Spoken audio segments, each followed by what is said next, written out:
Bom dia, boa tarde, boa noite. Eu sou Albeniz Júnior.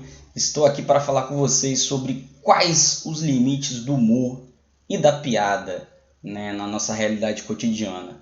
No final de 2022, nós tivemos um fato curioso, né, de piadas entre o humorista Fábio Porchat e uma outra subcelebridade brasileira, né, conhecida como GK, onde foi feita, né, uma piada que tirou uma repercussão, né, por Fábio Porchat fazer uma piada dizendo que o Jô Soares preferiu morrer do que continuar vivo e ter que entrevistar a GK. Né? Então isso deu um rebuliço danado.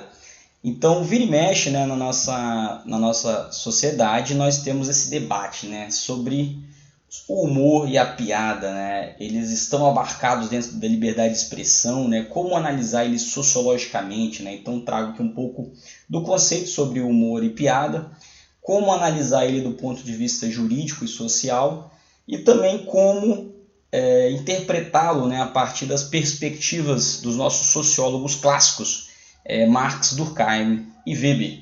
Beleza, moçada? Então vamos juntos nessa saga de análise sobre quais os limites do humor, né, na nossa sociedade brasileira principalmente, né, analisando aí as várias questões em torno do humor e suas implicações jurídicas, sociais também na realidade brasileira. Beleza? Vamos lá então. Então, moçada, o que é o humor e a piada, né? Para a gente começar essa análise, né? Esse debate, a gente precisa pensar que o humor e a piada, né? O humor, ele de certa forma é como se fosse um sintoma social, né? Algo mais macro, e a piada é de certa forma a corporificação desse estado de espírito. E aí a gente tem, né, uma abordagem, seria uma satirização, né, ou ironização da vida cotidiana. Então a gente tem a vida, né, vamos dizer assim, um comportamento mais sério, mais sisudo, mais protocolar da vida cotidiana, e você tem toda uma abordagem um pouco mais emocional, mais passional, né, que seria satirizar, ironizar situações da vida cotidiana, pessoas, né, seres, instituições, clubes, né, a realidade brasileira que é muito apaixonada pelo futebol, por exemplo, você tem muitas piadas, né, por exemplo, eu sou vascaíno, sofro, né, com a galera zoar, né, que o Vasco é vice, tudo do Vasco é em relação a coisa de segunda ou coisa de Série B, né, pelo Vasco ter caído já 4 vezes aí para a segunda divisão. Enfim, então, segundo a Stefania Lorenzini, né, em Sociologia do Humor, achei bem interessante, né, essa reflexão da Stefania, que ela trouxe lá, né, que para desafiar o sério, né, que seria essa padronização da vida cotidiana, é preciso ter o sério também, né? Então não adianta só a gente achar que a vida vai ser só humor, só piada ou só situações sérias também, né? É como se fosse uma relação dialética, né, entre algo que é o protocolar, o padronizado, e aquilo que vai ironizar, né, tirar algo da seriedade, né? Então uma relação dialética. E aí o riso, né, ele acaba sendo, nesse ponto de vista, meio que talvez revolucionário ou contra o sistema, né? A partir dessa realidade, de ser uma outra perspectiva do cotidiano, né? Então você tem o cotidiano sério, né, as contas para pagar, o trabalho, a segunda-feira, né, e você vai ter, por outro lado, essa forma descontraída, né, de encarar a realidade. Então, é uma situação, né, essa função de desmascarar aí o convencionalismo existente, né, em nossas relações humanas, nas nossas relações corriqueiras. Então, o riso ele vai isolar esse convencionalismo, né, vai desenhar com apenas um traço e coloca a distância, né, como dizia o Jorge La Rosa em Pedagogia Profana, Danças, Piruetas e Mascaradas. Então essa ideia, né, de distanciar o sério, né, ou de ridicularizar aquilo que é o sério, o comportamento sério, né, enfim. E em Raízes do Riso, né, Elias Saliba, né, vai trazer também essa perspectiva de que o brasileiro adora. Então a gente trouxe mais conceitualmente o que é o humor, a piada, o riso, né, essa satirização, e a gente vem agora para trazer esse fato, né? É um fato aí que está presente na nossa vida cotidiana. A gente sabe que o brasileiro, né, e aí temos uma obra para comprovar, né, A Raiz do Riso, o brasileiro adora usar essa abordagem, né, adora utilizar essa abordagem humorística, né, piadas, enfim. E aí, com isso, uma das questões principais é a questão passional, né, do brasileiro, né, diferente da racionalidade, talvez presente em outros países. O brasileiro tem essa questão, né, de confundir o público com o privado, e até em relações que seriam talvez para serem mesmo protocolares, né, vamos dizer assim, teoricamente teriam que ser protocolares, o brasileiro consegue descontrair, né, e fazer isso numa situação mais emocional, mais passional, né, por confundir o público e o privado. E aí, por fim, a gente chega na legislação, né? Então a gente sabe que o Brasil, enquanto Estado democrático, né, nós temos a liberdade de expressão, está presente lá no artigo 5º da Constituição Federal de 88, né, que é o livre pensamento, ele está resguardado, né? Então, como lidar com essa questão, né, da livre expressão e do papel do humor também? E aí a gente vem aqui um pouco para essa função social do humor. Qual que seria então, né, na situação, no nosso cotidiano? Nós vivemos, né, desde um processo lá de adolescência, né, na escola, e as crianças e aí os adolescentes talvez não tenham um filtro tão grande sobre limites, né, e aí a gente tem isso presente. Como que o riso, o humor, ele de certa forma, ele serve também para atacar, né, outra pessoa, difamar outra pessoa. Então é como se você mascarasse ali, né, o humor. Vamos rir de quem, né? A gente tem que rir de alguma coisa, e aí você acaba rindo daquele mais fraco, né, de minorias sociais, né? A gente vai tratar isso um pouco mais para frente.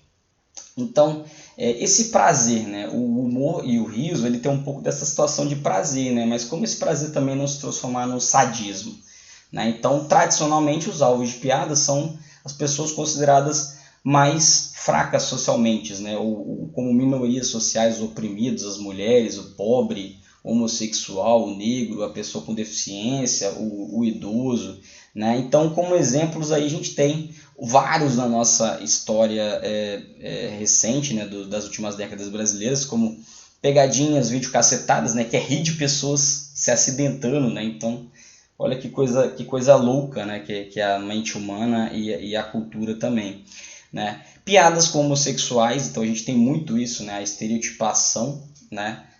Se a gente volta lá nos anos 80, nos anos 90, a gente tem isso muito forte, né, na TV brasileira. Isso tem, de certa forma, tendo uma progressiva melhoria, mas a gente sabe que isso acaba estando presente no nosso cotidiano. E aí a gente trata ali também negros e mulheres, né? A gente tem a herança escravocrata e racista, né, na cultura brasileira, e isso faz com que, de certa forma, os negros acabem sendo alvos, né, de racismo travestido como uma situação de humor ou de piada, enfim.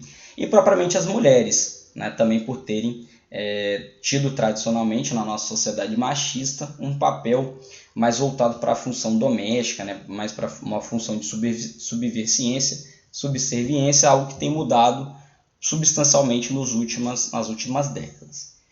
E aí, por fim, tem também aqueles memes marotos, né? E tem uma frase muito conhecida do cotidiano do brasileiro, quando acontece alguma situação que a pessoa fala: se você rir, você vai para o inferno, né? Então, o próprio autor do humor ou do meme, ele sabe que aquilo é uma piada, né, de mau gosto, né, vamos dizer assim, uma piada preconceituosa, e de certa forma ele já até fala: se você rir, vai para o inferno, né? Então ele já coloca essa advertência.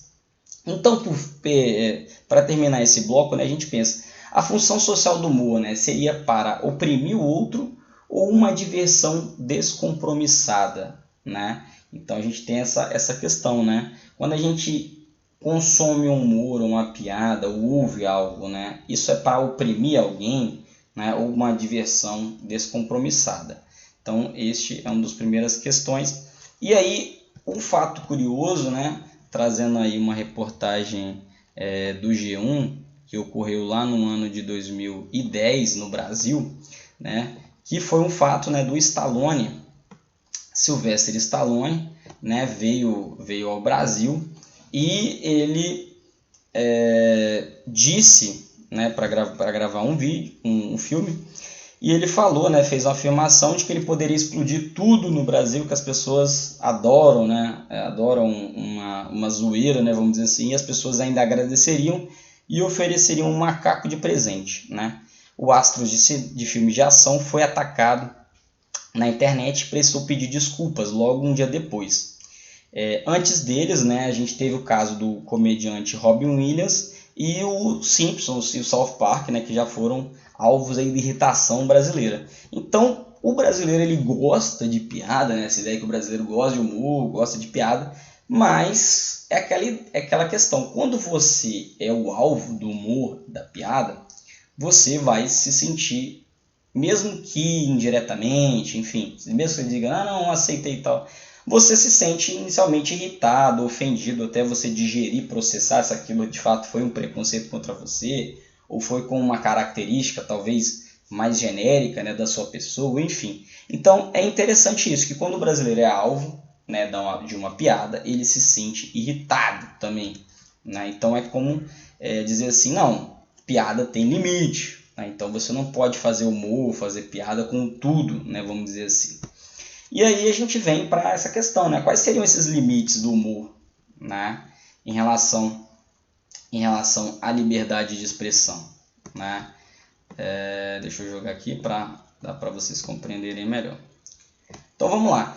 É piada ou é crime, né? Então a primeira discussão. É mais fácil fazer, como eu já trouxe anteriormente, é mais fácil sempre fazer piada com aquelas pessoas mais consideradas mais fracos da sociedade, né? Ou contra as minorias. Então você até subentendido, você sabe que se você talvez fazer uma piada contra uma empresa, contra uma elite ou contra alguém, uma pessoa poderosa, por exemplo, economicamente, politicamente ou juridicamente, você sabe que você também, de certa forma, você vai sofrer, pode sofrer um processo, né? Então é algo que a gente já começa a ser socializado com essa questão. Então você já começa a observar isso como mais raro na sociedade, né? Então isso, né, vai trazer várias questões, né, sobre essa discussão sobre os limites do humor e da liberdade de expressão. Então você tem ali, né, quando uma pessoa ou comunidade é atacada ou alguma comunidade é atacada por uma pretensa piada, né, como esse caso do Brasil, né, quando o Brasil foi alvo lá de piada pelo Sylvester Stallone, pelo Robin Williams, né, pelos Simpsons, o brasileiro se sentiu atacado, sentiu ferido, falou, quem é você para fazer piada com a gente, né? Então a gente tem ali algumas questões jurídicas, além dos impactos, desses impactos sociais, políticos, né, que a gente está tratando. A gente vai ter, na legislação brasileira a gente tem, por mais que você tenha liberdade de expressão, todo direito ele tem um limite, né? Nenhum direito ele vamos dizer assim, super poderoso, né? Ele tem plenos poderes para ele ser absoluto, por exemplo, né? Então a gente tem alguns limites no ritual jurídico brasileiro. Então você tem difamação, calúnia, racismo, homofobia, injúria, né, que pode ser respondido de forma criminal ou de forma civil, né, que você tem que pagar uma determinada indenização a quem você se ofendeu. E a pessoa lesada, né, a pessoa que foi alvo da piada, ela pode ter o direito, né, de buscar o judiciário, a polícia, né, em prol da reparação do dano sofrido. Então você tem essa discussão, né? A pessoa se sentiu difamada, se sentiu ofendida, né? Você numa piada contou uma determinada mentira, né? Uma fake news, né? Você foi racista, você colocou o negro numa situação de inferioridade ou a comunidade LGBTQIA+, né? Então, todas essas questões elas estão presentes, né, na vida cotidiana. Então, a liberdade de expressão através do humor e da piada, ela não é absoluta, né? Por exemplo, naquele caso que eu trouxe do Porchat e da GK, se você tem ali uma determinada ofensa, né, e ela consegue provar que de certa forma ela foi ofendida pelo Porchat, ela vai procurar os meios jurídicos dela, né? Então, todo grande humorista, né, ele tem que ter uma equipe jurídica de advogados, né? Porque isso vai acabar acontecendo em alguma situação, né? Em alguma situação relativa.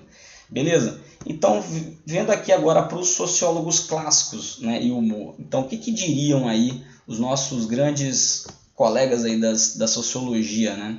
O Durkheim, né, ele estava muito preocupado lá com a coesão e com a consciência coletiva, né? Então ele vai dizer que quando você tem uma situação de um humor, de uma piada, numa situação de conflito entre membros desse corpo social, ele vai ver isso como uma anomia, como algo ruim, né? Já que isso vai desagregar as pessoas. Se você tem um grupo atacando o outro, né, através de humor, de uma piada, ele vai dizer que as pessoas não estão numa situação de coesão social, né? Ou de coesão, ou de consciência coletiva. O Marx, por outro lado, se a gente for analisar a análise marxista, a gente vai ver que o humor seria tanto quando você tem uma classe dominante, né, uma classe dominante do ponto de vista econômico e política, ela usa o humor para manter as classes mais baixas numa situação de subserviência, né, numa situação de alienação, né?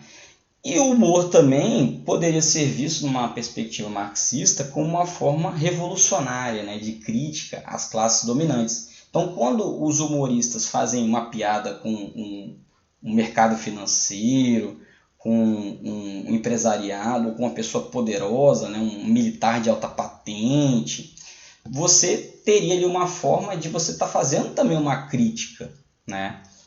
Por exemplo, fazer piadas com os bilionários da atualidade, né? Então, a gente vive numa sociedade onde milhões de pessoas, né, passam por situações de fome e de miséria, por exemplo, e você ter bilionários, né? Então, como lidar com essa dicotomia? Alguns vão defender dizendo que os bilionários deveriam existir ou que os bilionários não deveriam existir, enfim, mas a grande questão é como você lidar com uma dicotomia, né, que o mesmo Homo sapiens, né, a mesma espécie, é algo inimaginável em outras espécies, né, da nossa sociedade, nosso planeta Terra, né, do nosso sistema biológico.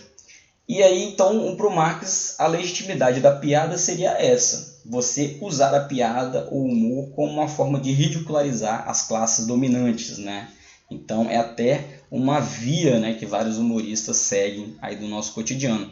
E, por fim, Max Weber. O Marx, né, vai trazer que o Max Weber estava preocupado em entender, né, compreender a realidade social. Então, ele vai dizer que se o humor está presente, né, no nosso contexto social, cultural e econômico, ele é como se fosse um sintoma para entendermos a nossa realidade. Por exemplo, nos anos 70, da década de 70 a 90, a gente consegue observar na TV, nos meios de comunicação de massa, que era muito engraçado, né, era algo tido como o normal da época, o padrão, fazer piadas ou estereotipação para o público LGBTQIA+, ou sobre a mulher na sociedade, ou sobre o papel do negro também. Enfim, então isso era uma norma, né? Era aceito socialmente entre as décadas de 70 e 90.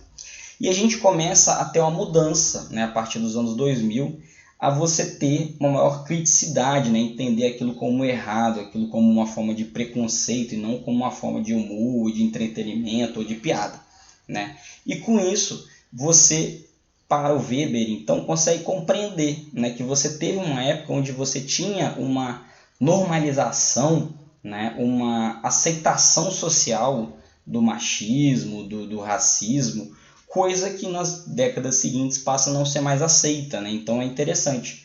Para Weber é como se a gente fosse buscar ali a ética do humor, né, e o espírito da nossa cultura em períodos diferentes, né?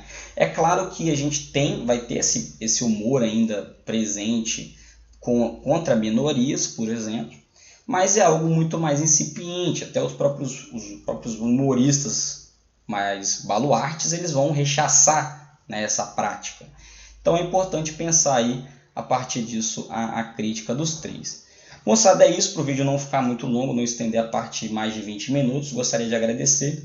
Se você gostou, se inscreva, dê o like, né? Comente e compartilhe também com seus amigos, né? Para a gente entender de forma mais complexa o papel do humor e da piada, né? Na sociedade brasileira.